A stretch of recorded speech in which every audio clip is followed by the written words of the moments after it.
Feast of Saint Thomas, the Apostle. 3 July. He is the patron saint of people in doubt, against doubt, architects, blind people and against blindness, builders, workers, geometricians, stonemasons and stone cutters, surveyors, theologians, carpenters. Thomas was probably born in Galilee to a humble family, but there is no indication that he was a fisherman. He was a Jew, but there is no account of how he became an apostle to Christ. Nevertheless, thanks to the fourth gospel, his personality is clearer to us than some of the other 12. Ever present in the 4 lists compiled by the New Testament, in the first 3 gospels he is placed next to Matthew, confer. Matthew 10:3, Mark 3:18, Luke 6:15, whereas in Acts, he is found after Philip, cf. Acts 1:13. But in the Gospel of John he plays a particularly distinctive part. His name derives from a Hebrew root, tam, which means pair, twin. In fact, John's Gospel several times calls him Didymus, cf. John 11:16, 20:24, 21:2, a Greek nickname for, precisely, twin. The reason for this nickname is unclear. Thomas is often condemned for his lack of belief, but Thomas was equally courageous, willing to stand by Jesus in dangerous times. He also relentlessly sought the truth. Like an inquisitive child, he constantly asked questions. And his wonderful profession, "My Lord and my God," is the clearest declaration of Jesus' divinity in Holy Scripture.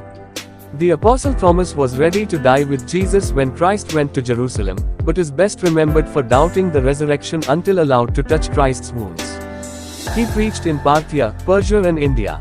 Accounts of Thomas' missionary activities are unreliable, but the most widely accepted report holds that he preached in India, although he was reluctant to start the mission.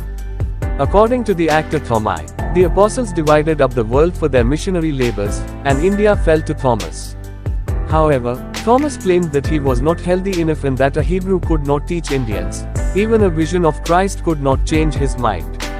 Christ then appeared to a merchant and sold Thomas to him as a slave for his master, a king who ruled over part of India. He eventually gave in to God's will, was freed, and planted the new church over a wide area. He formed many parishes and built many churches along the way. An old tradition says that Thomas baptized the wise men from the Nativity into Christianity. His symbol is the builder's square. There are several stories that explain it. He built a palace for King Gudufara in India. He built the first church in India with his own hands. It is representative, building a strong spiritual foundation as he had complete faith in Christ, though initially less in the resurrection. He offered to build a palace for an Indian king that would last forever. The king gave him money, which Thomas promptly gave away to the poor. He explained that the palace he was building was in heaven, not on earth. He was stabbed with a spear circa .72 while in prayer on a hill in Mylapore, India. He is known as the Apostle of India. Saint Thomas was mentioned in several texts, including one document called The Passing of Mary, which claims then Apostle Thomas was the only one to witness the Assumption of Mary into heaven, while the other apostles were transported to Jerusalem to witness her death. While the other apostles were with Mary, Thomas was left in India until after her first burial, when he was transported to her tomb and he saw her bodily assumption into heaven, when her girdle was left behind. In versions of the story, the other apostles doubted Thomas' words until Mary's tomb was discovered to be empty with the exception of her girdle. Thomas, who was called the twin, said to his fellow disciples, "Let us also go, that we may die with him."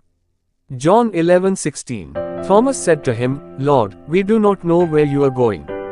How can we know the way?" Jesus said to him, "I am the way, and the truth, and the life. No one comes to the Father except through me. If you know me, you will know my Father also. From now on you do know him and have seen him." John 14:5-7. Jesus said to Thomas, "Put your finger here and see my hands. Reach out your hand and put it in my side. Do not doubt but believe."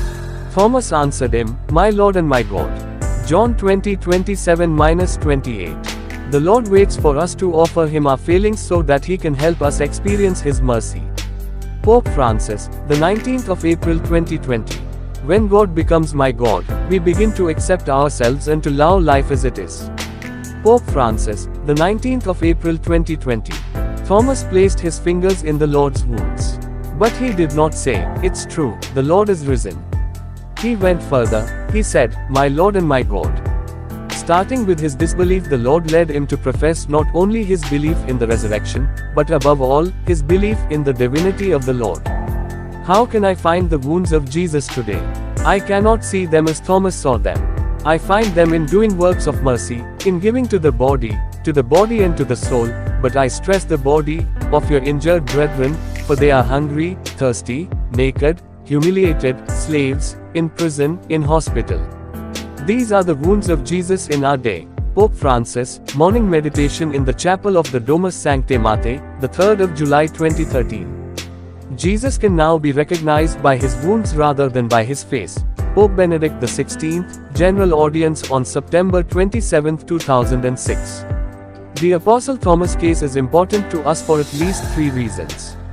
First, because it comforts us in our insecurity. Second, because it shows us that every doubt can lead to an outcome brighter than any uncertainty. And, lastly, because the words that Jesus addressed to him remind us of the true meaning of mature faith and encourage us to persevere, despite the difficulty, along our journey of adhesion to him.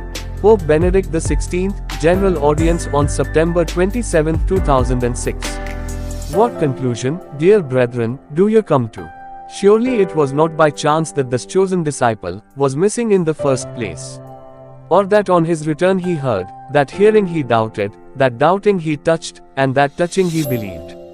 It was by divine dispensation and not by chance that things so fell out. God's mercy worked wonderfully, for when the doubting disciple touched his master's wounded flesh, he cured the wound of our disbelief. So this doubting disciple, who actually touched, became a witness to the reality of the resurrection. Pope Saint Gregory the Great.